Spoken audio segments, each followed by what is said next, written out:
tinawagan namin siya. Baka mga 4:30 or before 4:30 PM nandun na kami sa kanila. It is now almost 2 na rin, 1:44 PM. And ang ating may sakit na driver, still kicking. Even not well. Yeah.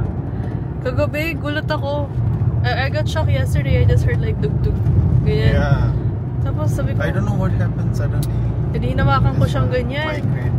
Tapos yung pala ginaganyan niya. You were hitting your head, is it? Yeah. Ginaganyan niya pala yung ulo niya kagabi. Nagmamigraine daw siya.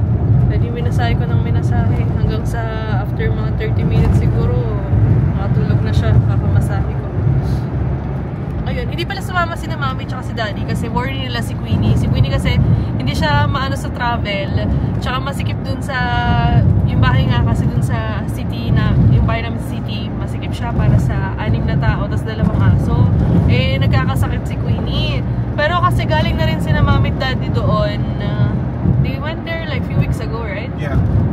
Oo, kaya siguro ayaw rin nila sa mama. Pero pinilit naman namin silang isama, pero ayaw talaga nila. Sa akin din naman, sabi ko kay Sumi, sabi ko, bayaan mo na kasi ako, pag sinabi kong ayoko rin may pumipilit sa akin sabi kong ganyan, kaya bayaan mo na. So, tignan nyo yung aming view. Puro fields lang. Talagang village life. Yeah, village life. It's nice. It's peaceful. Yeah. You don't need to worry about things. Wala, yun na. You don't need to worry about food. You don't need to worry about income or something. It's there all the time. Yeah. And I love this car. I think we need to change this. It's already spoiled. Yeah. Itong car na to, small but terrible. It's really good. Especially for city driving. Oo, hindi ka really good. Hindi ka ma-stuck sa traffic dito. Kaya gustong-gusto namin ito ni Sumit. Kahit kukunti na lang yung space niya, kayang-kayang remedyohan ni Sumit. Hindi kami na-stuck sa traffic. Imagine nyo kung malaki yung sasakyan. Tsaka kasi si mama at papa niya din, hindi sila ganun ka sa pag-maintain ng sasakyan. So, talagang mas okay dito sa village namin yung simpleng sasakyan lang. Kapag masyadong maganda naman at mamahalin, parang masasayang lang. Ayun. Tapos kayo ng umaga pala, bumalik ulit kami sa bangko kung saan kami nanggaling kahapon. Kasi mayroon ng problema lang sa sa PAN card ko kasi yung pangalan ko hindi nagmamatch, parang ganyan. Nag-apply ako ng tax return. So meron ako makuha na tax return sana. Refund pala. Hindi lang namin ma-process kasi magkaiba yung pangalan ko. Basta ganyan, pero ginawa na ng paraan ni Sumit kanina. So I think okay na yun. Yun yung bridge dito, meron diyang river. Yan. Tsaka pala, sorry, hindi ako masyado nakapag-vlog dito. Kasi parang medyo nahihiya din ako. Tsaka ayokong isama sila ng isama kong parang pag kasi nag-ano ako ng camera, hindi sila masyado nagsasalita. Pero okay sila actually sa pagpa-vlog ko. Mama at papa ni Sumit, pag bandang hapon na, naka-play na yung vlog namin. Right? At around afternoon, they would start playing. Mom and dad would start playing our vlogs. Yeah. Nakikringe na They don't really understand but they piniplay na nila, nakikringe na ako, naririnig ko yung boses ko sa background. So we will learn something like that. Just because of that. At hindi nila naiintindihan, support sila. Just to support, yeah. Oo. Okay din sila kapag binablog sila. Kaso nga lang kasi, hindi nga nila alam sasabihin nila. Tsaka dito sa lugar namin, hindi naman maano yung mga matatandang tao. Yung mga makalumang tao talaga na kapag may camera, hindi sila nag-i-smile. Yung kahit sa litrato lang, seryoso masyado. Actually, for us, we don't really depend on income from Facebook or YouTube, right? Yeah.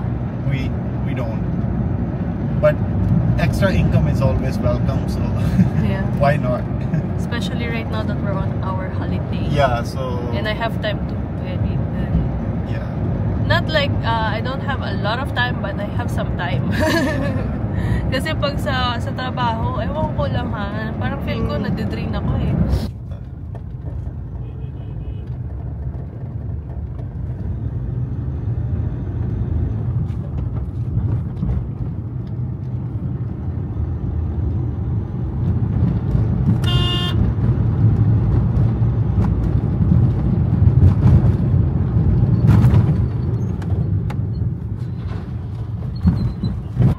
Grabe traffic, guys. Mayroong na-aksidente rito sa may harap.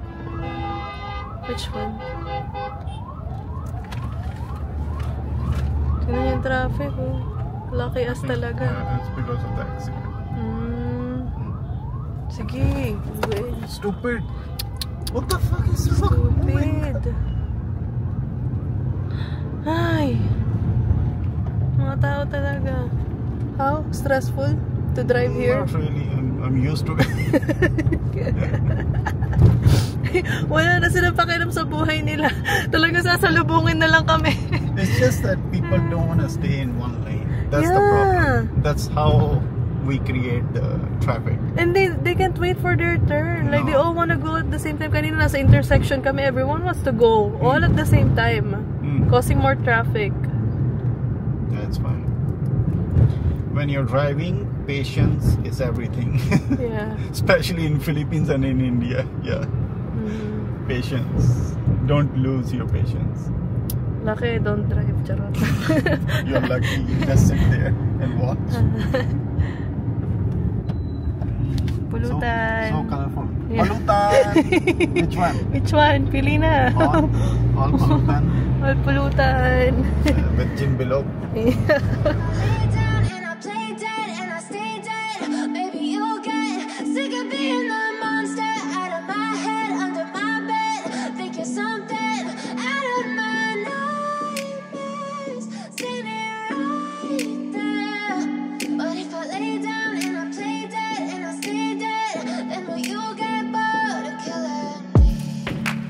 Silhouettes of you are like a taunt.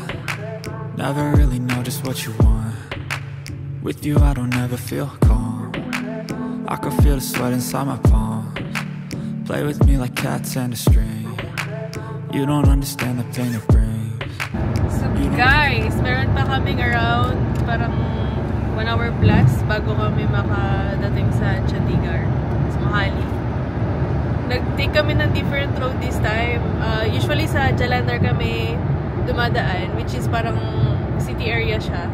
Tapos sa Hoshiarpur, parang mga village area. Doon kami dumaan. Ang dami pa ng traffic, which is very wrong. So ngayon, malapit na tayo sa toll gate. Yan, 500 meters na lang daw sa toll gate. Magbabayad tayo ng toll. The last time we were here, the toll was still closed, right? Oh, where are we going? Oh, I thought it's the toll side. What? Toll side is there. What's wrong? Namili ko siya. Tired. Migraine. Brain is not braining today. Yeah, migraine is crazy. I can still feel something like heavy this side, but Yeah. I don't really feel too much pain. So I have to hold this. So yeah, Dad doesn't want to Stick this here. So mano-mano siya, manual. Not manual, but it's still like we'll just pass by there.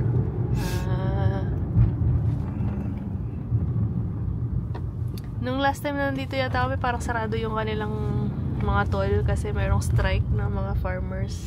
Right? Ngayon, open na siya. Eh dati, kahit ilang beses ka pang dumaan-daan dito, wala kang babayaran. Like that? Yeah, like that. Oh, tingnan natin kung mag-work siya.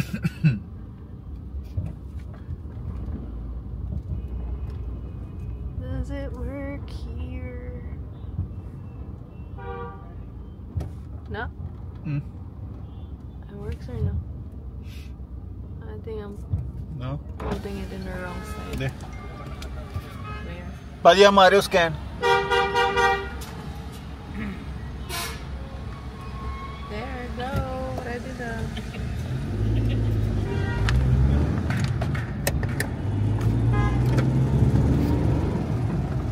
Buti na nandun si Kuya. Lucky Kuya's there.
It is now 5:31 p.m. And we are finally in Mohali. Yeah. Oh my god, so long. But not yet there. Hinihintay lang namin yung traffic light. This is Mohali. So much traffic, no? Too much. I don't like. Pinatay ni Sumit More yung than sasakyan. before, right? Way more Yeah. than before. It's like too crowded, and maybe it's Friday. That's why. Also, Friday Yeah, baby. evening.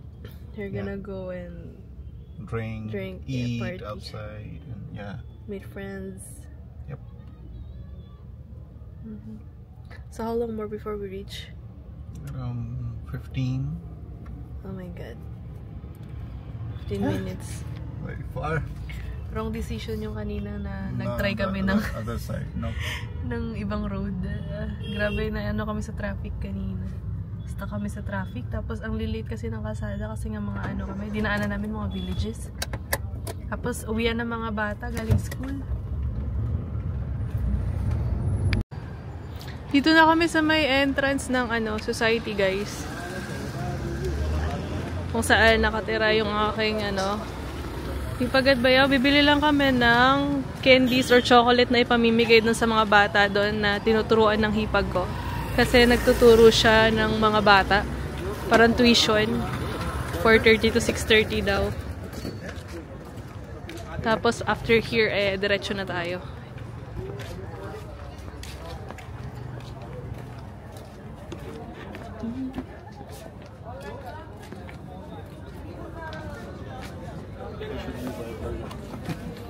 Then next to the later.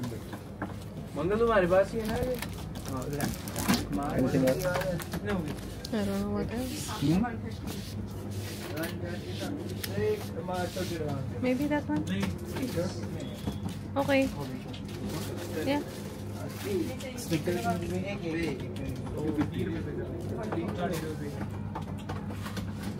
Alam yan to. So did it. 21. Where? Oh my god. Did I miss? I think that's the second. Huh?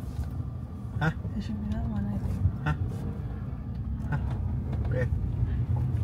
The second, I think. I'm not sure too. Huh? Here. Is it it? Here. This one. Right? I don't know. Here. See? I still remember.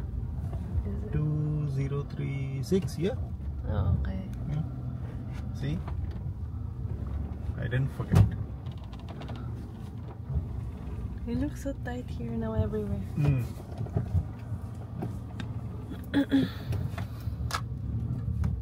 Dito na kami, guys. Yeah, finally. After 10,000 years.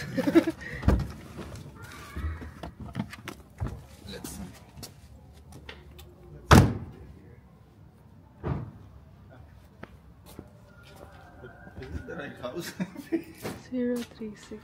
I think so. We reach somewhere else.